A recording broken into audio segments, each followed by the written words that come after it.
संसार का कोई भी रिश्ता आप देख लीजिए, पति पत्नी का देखो,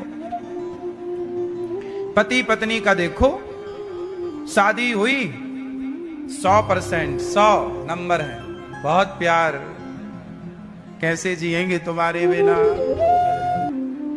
करते हैं। हम ये नहीं कह रहे कि नहीं करते, पर उसकी अपेक्षा नहीं है आज। और बुढ़ापा आएगा, बुढ़ापे में आप साथ रहेंगे पति पत्नी, परंतु अब वो प्रेम जो था, अब वो प्रेम संसार का कोई भी, अब जैसे दो दोस्त मिलके बिजनेस करते हैं, जब बिजनेस किया, स्टार्टअप किया, शुरुआत की तो बहुत अच्छा सा दोनों में प्रेम था, एक साथ खाना, एक साथ उठना बैठना, हंसना, एक साथ बिजनेस। लेकिन धीरे धीरे जब बिजनेस बढ़ा, काम बढ़ा, तो उन दोनों में क्या होती है, अक्सर 99% दोनों अलग होना चाहते हैं, फूट हो जाती। किसी फूट ना भी हो तो भी पहले की अपेक्षा प्रेम कम। आप देख लो, सारा उदाहरण आपके सामने है। ये संसार घटते क्रम में है। अरे और तो छोड़ो, हम भी तो घटते क्रम में हैं। हमारी उम्र बढ़ रही है कि घट रही है? बोलो, हमारी उम्र, अब हम 33 साल के हो गए, तो हमारी उम्र बढ़ी कि घटी? 33 साल माइनस कर लो आप। और प्रत्येक दिन, प्रत्येक घंटा, प्रत्येक सेकंड जो घड़ी का टिक टिक टिक टिक चल रहा है, प्रत्येक सेकंड वो हमें कम कर रहा है, ना कि ज्यादा। 1 मिनट चला गया मतलब हमारी जिंदगी के 1 मिनट कम, खत्म। हाँ या ना? हम भी घटते क्रम में हैं। 100, 99, 98। उल्टी गिनती तो पढ़ी होगी बचपन में, हमने भी पढ़ी है। बस ये उल्टी गिनती, ये संसार में सब। इसलिए आदमी जब पैदा होता, उल्टा पैदा होता, पैदा ही उल्टा हुआ है। इसलिए सब संसार का हर प्रेम, संसार की वस्तुएं घटते क्रम में है। विशेषकर प्रेम, संसार का प्रेम घटते क्रम में है। लेकिन हनुमान जी का प्रेम राम से घटते क्रम में है या बढ़ते क्रम में? बोलो, बढ़ते क्रम में। संसार से प्रेम करोगे तो वो घटेगा, घटेगा, घटेगा। लिख लो, जो आज आपकी मनस्थिति है वो कल नहीं रहेगी। लिख लो, ये मन 24 घंटे में 100 बार बदलता है। ये मन 24 घंटे में 100 बार, पिछले साल अलग विचार था, इस साल अलग विचार है, अगले साल अलग विचार होगा। हर क्षण आपका मन बदल रहा है। इसलिए संसार का प्रेम घटते क्रम में है। इसलिए कहता हूं, संसार में परमात्मा ने एक बूंद प्रेम दिया तो मां के अंदर इतनी ममता है। भगवान जब अपना प्रेम अपने लिए देंगे तो आपके अंदर भगवान के प्रति कितना प्रेम होगा। हर क्षण केवल भगवान, हर क्षण केवल प्रभु,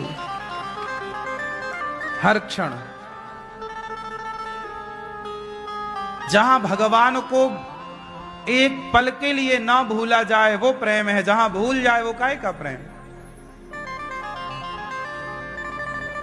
एक इसलिए तो कहता रहता हूं ना, हे नाथ मैं आपको कभी भूलू नहीं। भगवान से प्रेम करने का अर्थ ही है, प्रेम का अर्थ ही होता है कि हम सोएं तो भी हमारी सांस चलती है। हम प्राणवायु से इतना प्यार करते हैं कि सो जाएं तो भी श्वास चलती है हमारी। अर्जुन जब सो जाते थे तो उनके रोम रोम से श्री कृष्ण श्री कृष्ण श्री कृष्ण की ध्वनि निकलती थी। अर्जुन जब सो जाते थे, जागते थे, तो मुंह से निकलता, हृदय से निकलता श्री कृष्ण श्री कृष्ण श्री कृष्ण श्री कृष्ण। जब सो जाएं तो रोम रोम से निकलता श्री कृष्ण श्री कृष्ण। जनाबाई के रोम रोम से निकलता विठ्ठल विठ्ठल। वो जिसे छू लेती उस वस्तु से निकलने लग जाता। गोबर बनाती, गोबर के कंडे बनाती, ओपले, वो ओपलों से निकलता विठ्ठल विठ्ठल विठ्ठल। क्या है ये? चाहे जागें चाहे सोएं, जब भगवान से प्रेम होगा हर क्षण उस ईश्वर से मिलन का भाव होगा। जैसे हर थोड़ी थोड़ी देर में माँ अपने बच्चे को देखती रहती है, ऐसे हर थोड़ी थोड़ी देर में आप भगवान को बस देखते रहें। क्या करें क्या करें तुझे देख के जी भरता ही नहीं, अब जाऊं कहाँ मैं सांवरिया। अब तुम्हें देखकर मन भरता ही नहीं, बार बार तुम्हें देखने का जी करता है, बार बार तुमसे मिलने का। जब बार बार मन भगवान से मिलने का करे, बार बार देखने का जी करे, समझ लो प्यार हो गया, प्रेम हो गया। जी ना करे मिलने का, प्रेम नहीं।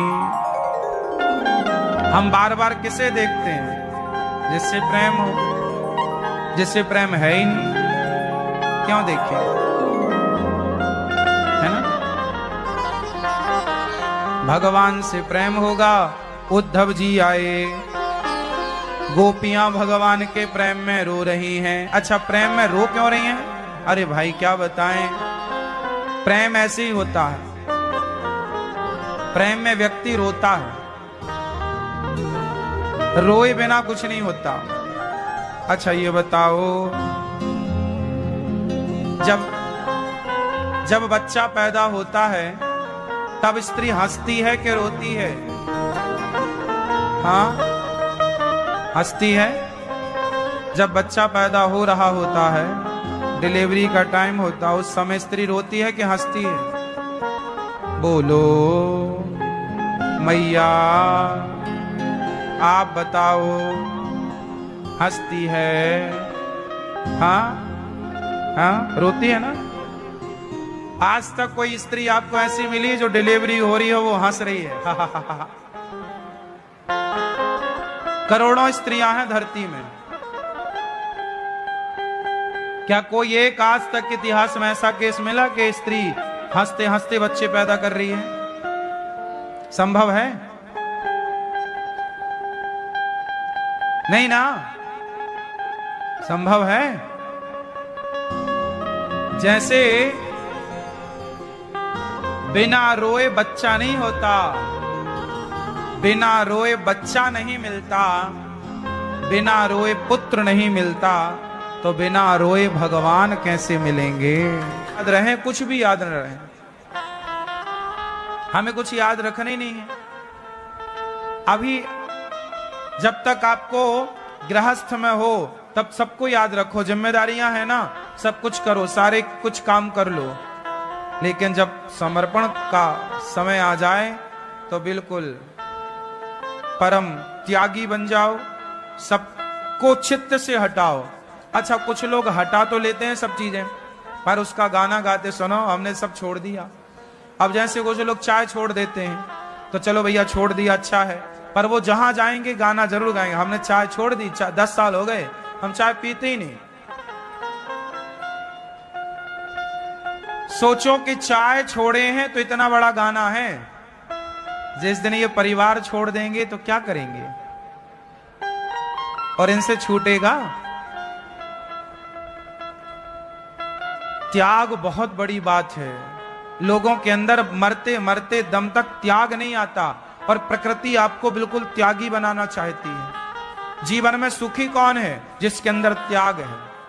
अब जैसे आपके सिर के जो बाल हैं, ये आपको मैसेज दे रहे हैं, क्या? त्याग का। देखो, इन बालों ने भी काला रंग त्याग दिया, बालों ने भी क्या त्याग दिया? काली मां को त्याग दी, सफेद हो गए। तो त्याग की मूर्ति तो तुम्हारे बाल हैं।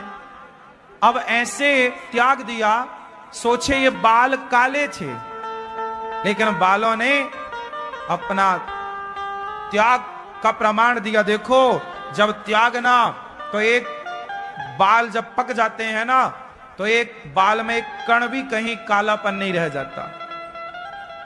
जब आप त्याग दो तो संसार का, माया का कालापन एक भी ना रह जाए। पूर्ण रूप से त्यागी, कोई अंदर मोह ना हो संसार के प्रति। और एक टाइम के साथ, समय के साथ ये त्याग, जितना त्याग होगा आपके अंदर उतने सुखी होंगे आप। जितनी आसक्ति होगी आपके अंदर परिवार के प्रति बुढ़ापे में, उतने दुखी होंगे आप। आज बूढ़ी बूढ़ी माताएं, बूढ़े बूढ़े पुरुष रोते हैं, महाराज जी हम बड़े दुखी हैं, बड़े परेशान हैं। क्यों? क्योंकि तुम्हारे अंदर त्याग नहीं है, तुम्हारे बच्चों का त्याग, परिवार का त्याग। अब ये उम्र तुम्हारी है, अब ये त्यागने की तो है। 60 साल के बाद ये सोचो कि हम मर गए।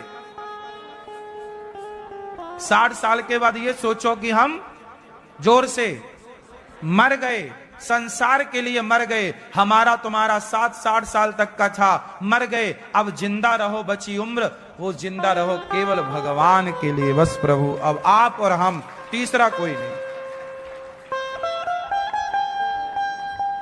सब चीज समय से अच्छी लगती है, लेकिन अब तुम 60 साल के बाद भी शादी कराने का मन बनाते हो। 60 साल के क्या लोगों ने शादी नहीं कराई? बिल्कुल कराई, बहुत प्रमाण मिल जाएंगे आप। 60 छोड़िए, 75 साल में लोग शादी करा रहे हैं कलिकाल में। सोचो,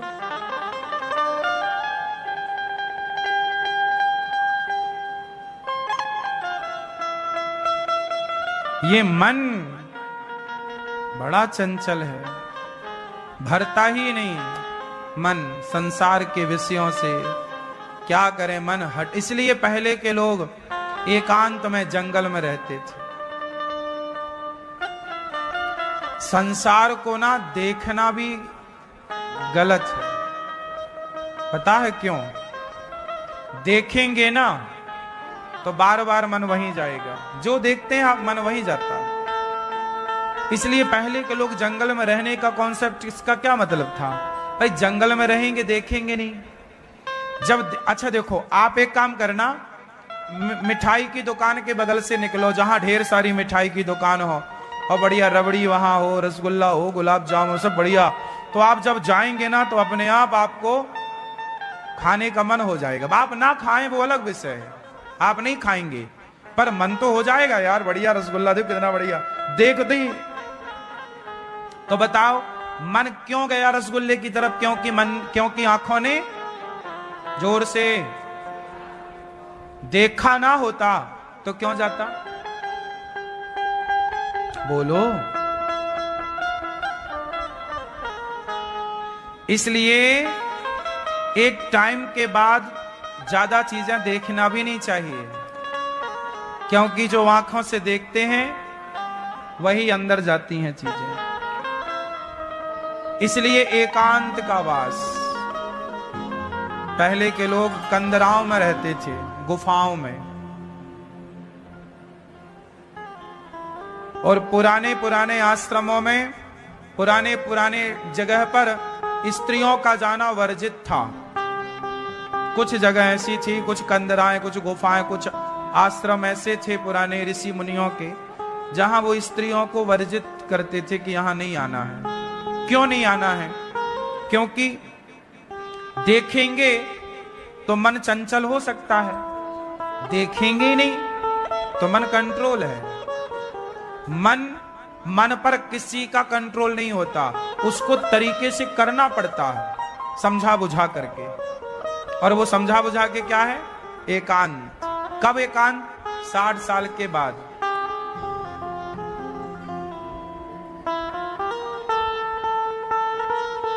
इसलिए भगवान से प्रेम होगा तब जब समर्पण होगा। मैया इस बुढ़ापे में ना, आप 60 साल की हो गई मैया, 80 हो गई, तो अब कुछ चाहिए आपको? घर परिवार की कुछ इच्छाएं हैं बाकी? कोई कामना है? अब कुछ ना चाहिए। आप दुखी हो कि सुखी हो? सुखी हैं।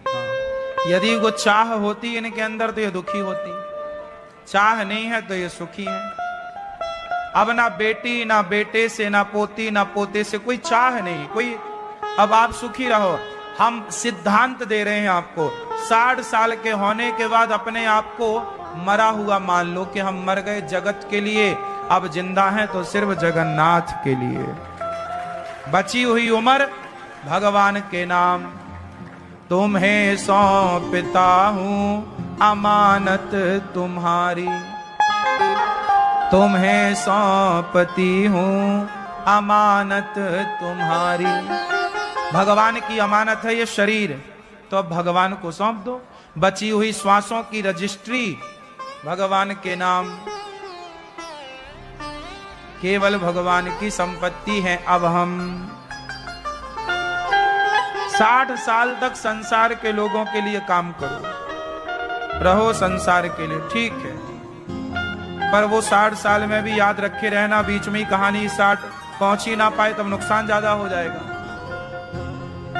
भाई हमने कहा 60 साल के बाद, और 60 तक पहुंच ही ना पाए कोई, तो इसलिए पहला से ही रहे, पर 60 के बाद तो 100% समर्पण। गोपियों की तरह पूरी रात मां यशोदा से चर्चा हुई, गोपियां रो रही हैं, इसलिए आप लोग भी गोपियों की तरह रोया करो।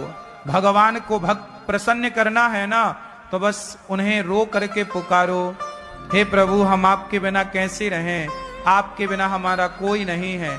जब भगवान के आश्रित रहोगे ना, तो भगवान से जब प्रेम होगा ना, तो जहां प्रेम है वहां आंसू होते हैं, कोई संदेह नहीं है इसमें।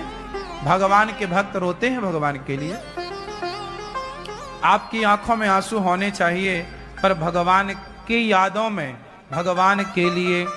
हमारे पास ये नहीं है वो नहीं है, इसके लिए मत रोया करो, ये संसार की चीजें तो आ ही जाएंगी। गोपियों के संग चर्चा करते करते बहुत समय बीता। एक दिन के लिए उद्धव जी आए, गोपियों से बात करने लग गए, क्यों रो रही हो, ये चित्र किसका है? बोले हमारे कृष्ण का। उद्धव जी ने कहा भूल जाओ उस कृष्ण को, वो भगवान है, सर्वत्र है। गोपियां बोली कैसे भूल जाएं, सर्वत्र भले है तुम्हारा भगवान, पर हमने जिस कृष्ण से प्रेम किया है वो निराकार रूप में नहीं, हम साकार कृष्ण से प्रेम कर रही हैं, और तुम हमें निराकार का पाठ पढ़ा रहे हो। उद्धव जी कह रहे हैं भगवान सब जगह है। गोपियां बोली सब जगह के भगवान से काम ना होगा। बोले कैसे? गोपियों ने कहा बताओ। हवा सब जगह है, हवा हवा सब जगह है, पर आपका टायर पंचर हो जाए तो क्या सब जगह की हवा उस टायर में चली जाएगी? पंचर ठीक हो जाएगा? भाई हवा कम हो गई टायर में, चलो पंचर नहीं हुआ, हवा कम हो गई आपके टायर में, ट्यूब में हवा कम हो गई, तो कम हो गई हवा, तो हवा तो सब जगह है, सब जगह की हवा है, तो डाल लो ना। क्या डल जाएगी? नहीं, हवा तो सब जगह है, लेकिन उस हवा को एक मशीन के द्वारा, एक पाइप के द्वारा, एक सिस्टम के द्वारा उसमें डालना पड़ेगा। सब जगह तो है, पर सब जगह की हवा से हमारे ट्यूब में हवा नहीं भरेगी। हमारे ट्यूब में हवा भरने के लिए एक व्यवस्थित एक जगह, एक केंद्र है, पंचर केंद्र, जहां पर पंचर बनता है, हवा की मशीन होती है, एक मशीन है, सिस्टम है।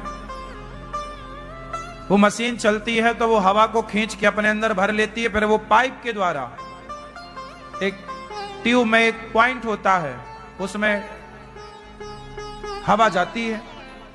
तो हवा सब जगह है, पर सब जगह की हवा ट्यूब के काम की नहीं है। ट्यूब के लिए एक व्यवस्थित, सुव्यवस्थित ढंग से हवा जाएगी। उसी तरह भगवान सब जगह है, पर हमें सब जगह के भगवान से मतलब नहीं, हमें तो अपने श्री कृष्ण से मतलब है। गोपियों ने कहा जो सुव्यवस्थित यशोदा का पुत्र बन के आया, जो यहां लीला किया, हमें उस कृष्ण का दर्शन चाहिए। तुम कह रहे हो कि कृष्ण तो कण कण में है, सुनो, हमें वो कण कण वाला कृष्ण नहीं चाहिए, हमें तो जो यशोदा नंदन देव की पुत्र है, यशोदा वाला कन्हैया, जो यशोदा के आंगन में खेलता खाता था, वो कन्हैया चाहिए हमें। हम उस कृष्ण से प्रेम करती हैं, और वही हमारा भगवान है। हम उससे, हमारे आंखों में उसका रूप बसा हुआ है, उसकी आंखें, उसके गाल, उसका मुंह, उसने हमसे बातें की, तुम्हारा भगवान जो तुम कह रहे हो वो तो निराकार है, निराकार है तो बात कैसे करेगा? पर हमारा वाला कन्हैया हमसे बात करता था, हमारे संग बैठता था, बोलता था, इसलिए तुम्हारा भगवान होगा कण कण में, पर हमारा जो भगवान है वो तो बात करने वाला भगवान है, वही निराकार गोपियों के लिए, यशोदा के लिए साकार बने। ज्ञानियों के लिए वो निराकार हो सकते हैं, पर भक्त का काम निराकार से नहीं, वो तो साकार को चाहता है। सगुण उपासक पर हित निरत नीति दृढ़ नेम, ते नर प्राण समान मम जिनके दुज पर प्रेम। हमारा काम निराकार से ना चलेगा, हमें तो साकार चाहिए। इसलिए ना मंदिर बनाए गए कि निराकार होंगे तो ध्यान किसका करोगे? भाई निराकार में तो कोई आकार है ही नहीं, तो ध्यान कहां जाएगा? किस में जाके टिकेगा ध्यान? तो ध्यान टिक जाए, इसलिए निराकार रूप के प्रतिनिधि बनकर हमारे जगन्नाथ जी आए। ये जगन्नाथ जी निराकार हैं, इनमें ध्यान लगाओ, अब इनमें ध्यान टिक जाएगा। अब इनकी आंखें ऐसी हैं, ये निराकार कई तो स्वरूप है आंखें, भगवान जगन्नाथ जी के हाथ ऐसे हैं, ये अब हाथ किसी के ऐसे हैं क्या? भगवान के हैं, ये निराकार। भगवान जो निराकार हैं वो निराकार का ही स्वरूप जगन्नाथ जी हैं। बात समझ में आई है? हमारा भगवान साकार भी और निराकार। हमारे भगवान सर्वशक्तिमान है, वो जब चाहे निराकार हो जाएं, जब चाहे साकार आकार ले लें, अनेक आकार ले लें, अनेक रूप ले लें, इसमें क्या बड़ी बात? हमारे भगवान सर्वगुण संपन्न है, उन्हें आप बांध नहीं सकते एक चीज। नहीं जी, अब एक सज्जन बोले भगवान तो निराकार है, तो साकार कह, अरे पागल, जो निराकार है, जिसके अंदर निराकार होने की शक्ति है, क्या उसके अंदर साकार होने की शक्ति नहीं है? जिसने साकार रूप में इंसान बना दिए, क्या वो अपने आप को साकार रूप में परिवर्तित करना चाहे तो नहीं हो सकता? वो क्या नहीं कर सकते? कर तुम अकर तुम अन्यथा कर तुम सर्व सामर्थ्य भगवान है वो। कोई अरे गहरे नत्थु खैरे की बातें हम थोड़ी कर रहे हैं आपसे।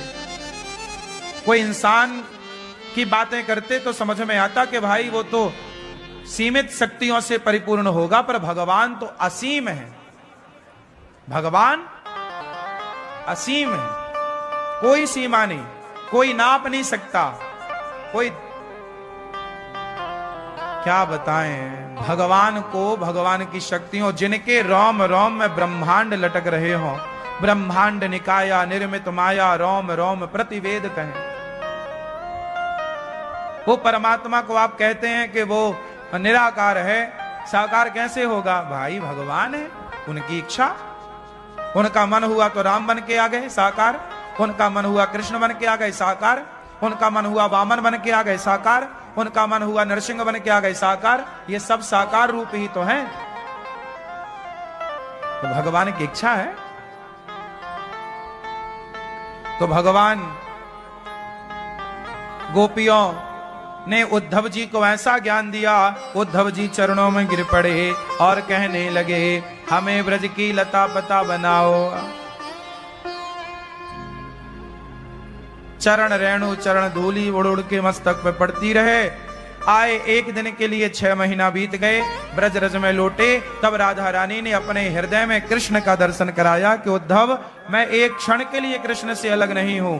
ये लीला केवल संसार के लोगों को मैसेज देने के लिए है कि भगवान से प्रेम इस तरह किया जाएगा। जब भी प्रेम कोई करेगा तो गोपियां उसके पहले ही सबसे बड़ी गुरु हैं। प्रेम की अधिष्ठात्री गोपियां हैं, हमारी श्री राधा रानी है। राधा कृष्ण के संग राधा क्यों है? क्योंकि परमात्मा के संग प्रेम ही हो सकता है, इसलिए राधा प्रेम की प्रतिमूर्ति है, इसलिए कृष्ण के संग राधा। भगवान को वही पा सकता है जो प्रेम के राह पर चलता हो, इसलिए भगवान से प्रेम करना सीखिए। औपचारिकताओं में ना उलझे रहा करो। प्रेम बड़ी पूंजी है, समझ में आई? भगवान गोपियों और उद्धव जी कब पड़ा, बड़ा संवाद। उद्धव जी बाद में 6 महीने बाद गए, भगवान ने हृदय में दर्शन कराया और भगवान का फिर प्रथम विवाह माता रुक्मणी जी से द्वारिका में हुआ। प्रद्युम्न पुत्र हुए इनके, सम्रासुर को मारकर रति से प्रद्युम्न जी ने विवाह किया।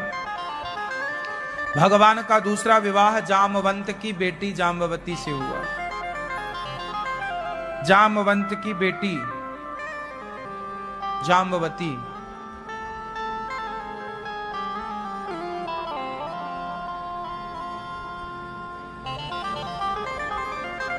भगवान का पहला विवाह रुक्मणी जी से, दूसरा विवाह जामवंत की बेटी जाम्बवती से, तीसरा विवाह सत्यभामा से, चौथा विवाह यमुना मैया से, पांचवा विवाह भगवान का मित्रविंदा से, छठवां विवाह सत्या से, सातवां विवाह भद्रा से, आठवां विवाह लक्ष्मणा से।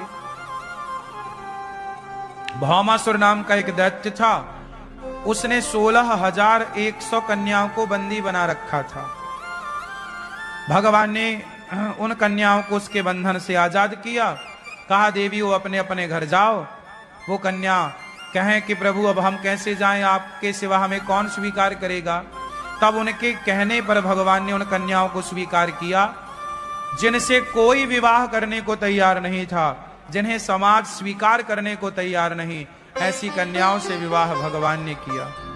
और टोटल विवाह हो गए 16,108।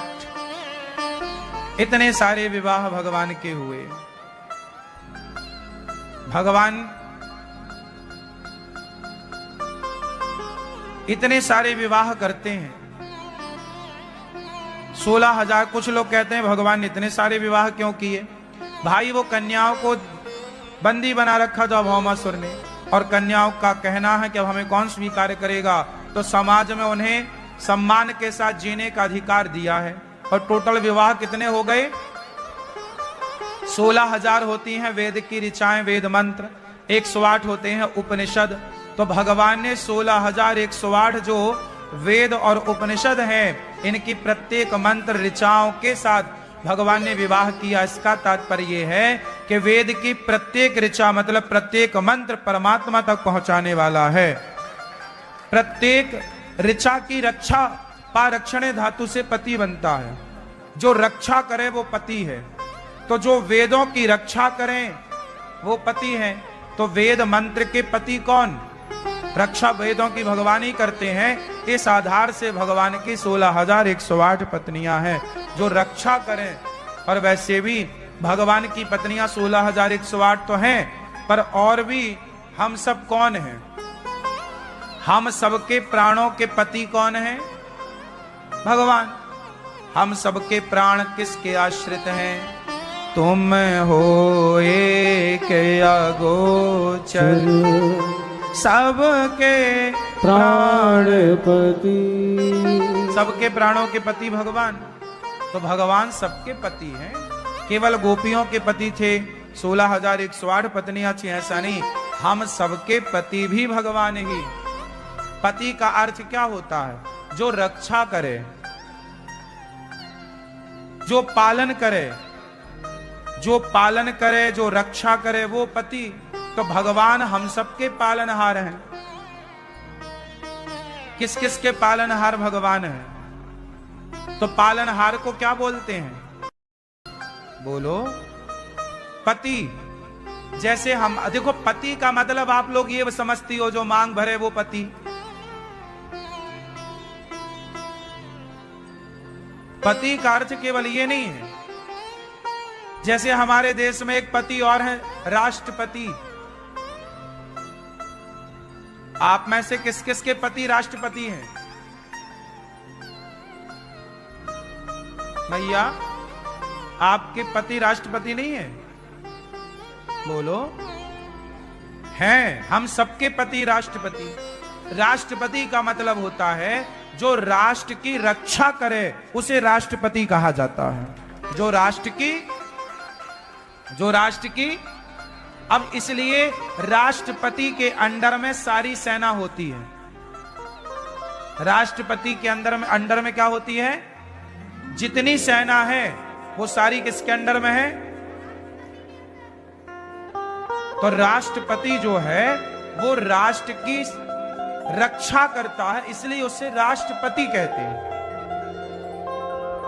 उपराष्ट्रपति जो राष्ट्रपति के समीप रहे, पास रहे, राष्ट्रपति की अनुपस्थिति में वह कुछ निर्णय ले सके, एक से भले दो, जो राष्ट्रपति के समीप रहे वो उपराष्ट्रपति। हाँ या ना? तो राष्ट्रपति, उपराष्ट्रपति क्या है ये पति ही तो है। पति मतलब पालनहार। अब भाई देश का पालन कैसे होगा? सुरक्षा चाहिए ना आतंकवादियों से, अन्य देशों से, तो हमारी सेना बिल्कुल तैयार रहती है। तो जो रक्षा कर रहे हैं वो राष्ट्रपति। तो भगवान सबसे बड़े रक्षक हैं। आपके प्राणों की रक्षा कौन कर रहा है? सबसे बड़े रक्षक तो भगवान है। पेट में 9 महीने बच्चा था, उसके पेट, मां के पेट में 9 महीने तक उसके प्राणों की रक्षा किसने करी? उतनी सी जगह में बच्चा अंदर था, सांस कहां से मिल रही होती है उसको बताओ? कैसे वो सांस ले रहा होता है? एक झिल्ली के अंदर होता है, पानी के अंदर बच्चा। सोचो पानी के अंदर हमें डाल दिया जाए, मर जाएंगे। पैदा हो बच्चे को पानी में डाल दो, मर जाएगा। लेकिन पानी में 9 महीने तक पानी के अंदर रहा। हाँ या ना? मां के गर्भ में, गर्भाशय में एक झिल्ली होती है, उसके अंदर वो पैक होती है, उसके अंदर बच्चा होता है, वो पानी से भरी होती है। बोलो हाँ। उसका पानी कम जाए तो डॉक्टर बोलते हैं पानी। तो फिर भगवान जो रक्षा करने वाले हैं उन्हें पति कहा जाता है। तो भगवान सबके पति हुए कि नहीं? जो पालन करे, जो रक्षा करे, उसे पति कहते हैं। पारक्षणे धातु से पति बनता है। पारक्षणे धातु से पति। पत्नी भी रक्षा करती है। जो अपने पति को पतन से बचा ले वो पत्नी है।